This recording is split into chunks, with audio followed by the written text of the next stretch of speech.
تاجدار مدینہ صلی اللہ تعالیٰ علیہ وآلہ وسلم کے پیارے غلام حضرت جابر بن عبداللہ رضی اللہ تعالیٰ عنہ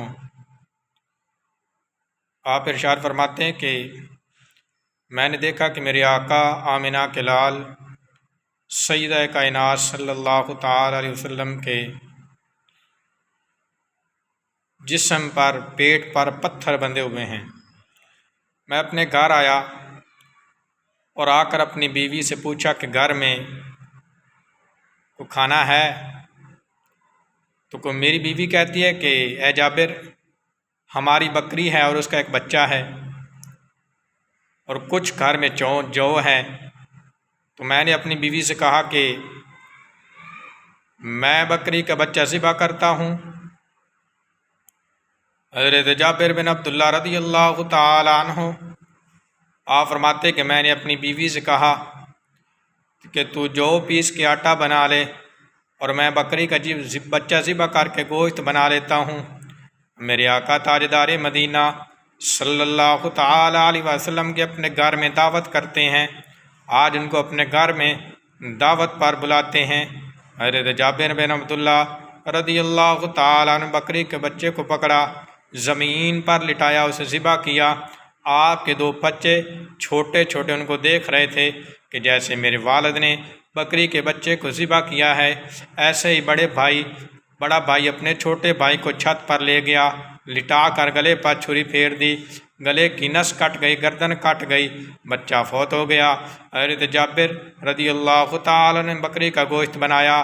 جب ماں کو پتہ چلا کہ چھوٹا بھائی نہیں ہے، ماں نے چھت پر دیکھا کہ بچہ زمین پر لیٹا ہوا ہے، جسم سے جان نکل چکی ہے، روح قبض ہو چکی ہے، بچہ دوڑا نیچے گرا، بڑا بھائی بھی فوت ہو گیا، چھوٹا بھائی بھی فوت ہو گیا۔ حضرت جابر بن عبداللہ رضی اللہ تعالیٰ عنہ کی بیوی نے اپنے شوہر کو بتایا کہ ہمارے دونوں بیٹے فوت ہو گئے ہیں۔ شوہر نے کہا کہ رونا نہیں ہے، واہ ویلا نہیں کرنا ہے، کسی کو بتانا نہیں ہے، بچوں کو اٹھا کر ایک کمرے میں ایک سائڈ پہ چارپائی پہ ڈال دو، اوپر کپڑا ڈال دو۔ جب میرے آقا تاجدار مدینہ صلی اللہ تعالیٰ علیہ وآلہ وسلم کھانا کھا کے چلے جائیں گے تو ہم اپنے بچوں کو دفن کر دیں گے، اللہ کے سپرد کر دیں گے۔ قربان جاؤں ایسی ماں پر جس ماں نے واہ ویلا نہیں کیا، روئی نہیں، حال دوائی نہیں پائی کہ میرے بچے فوت ہو گئے ہیں۔ ماں نے جیسا شوہر نے کہا ویسے ہی کر دیا، کھانا بن گیا، سالن بن گیا، روٹیاں پک گئی۔ میرے آقا تاجدار مدینہ صلی اللہ تعالیٰ علیہ وسلم کے غلام حضرت جابر میرے آقا کی بارگاہ میں حاضر ہوئے، عرض کرتے ہیں یا رسول اللہ صلی اللہ تعالیٰ علیہ وسلم، آپ ہمارے گھر تشریف لے چلیں اور اپنے ساتھ کوئی صحابہ کو ساتھ لے لیں۔ میرے آقا نے فرمایا کہ ٹھیک ہے جابر تو چل، ہم آ رہے ہیں۔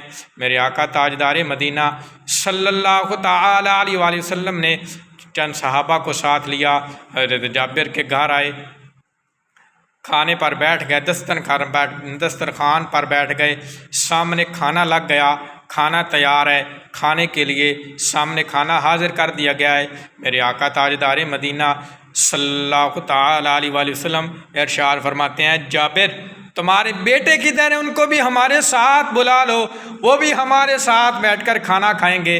حضرت جابر عرض کرتے ہیں یا رسول اللہ صلی اللہ تعالیٰ علیہ وسلم، اے اللہ کے پیارے حبیب، میرے بیٹے کمرے میں آرام فرما رہے ہیں۔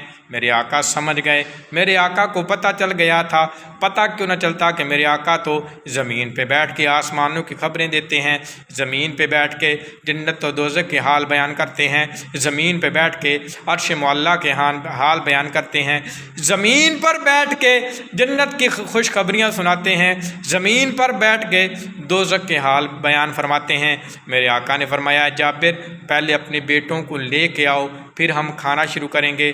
حضرت جابر بن عبداللہ رضی اللہ تعالیٰ عنہ میرے آقا کو ساتھ لے کے چلتے ہیں۔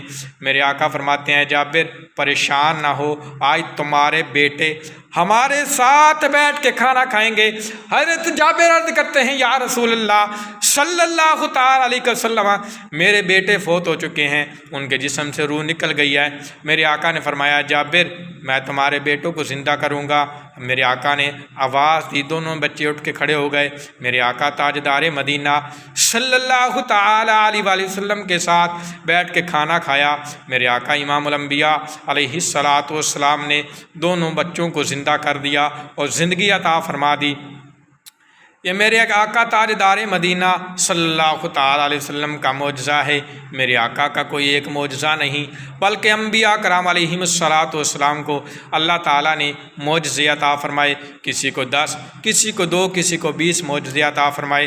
حضرت عیسیٰ علیہ الصلاۃ والسلام کو معجزہ عطا فرمایا، آپ نبیوں کو آنکھیں عطا فرما رہے تھے۔ اللہ تعالیٰ نے حضرت داؤد علیہ الصلاۃ والسلام کو معجزہ عطا فرمایا، آپ اپنے ہاتھوں سے لوہے کو موم کر دیتے، لوہے کو جدھر چاہتے موڑ دیتے۔ تو اللہ تعالیٰ نے میرے آقا تاجدار مدینہ صلی اللہ تعالی علیہ وسلم کو سراپا معجزہ بنا کے بھیجا ہے۔ میرے آقا کی ہر ادا معجزہ ہے، میرے آقا کا لواب دہن معجزہ ہے، میرے آقا کے منہ مبارک بال مبارک معجزہ ہے، میرے آقا کا چلنا معجزہ ہے، میرے آقا کا بولنا معجزہ ہے۔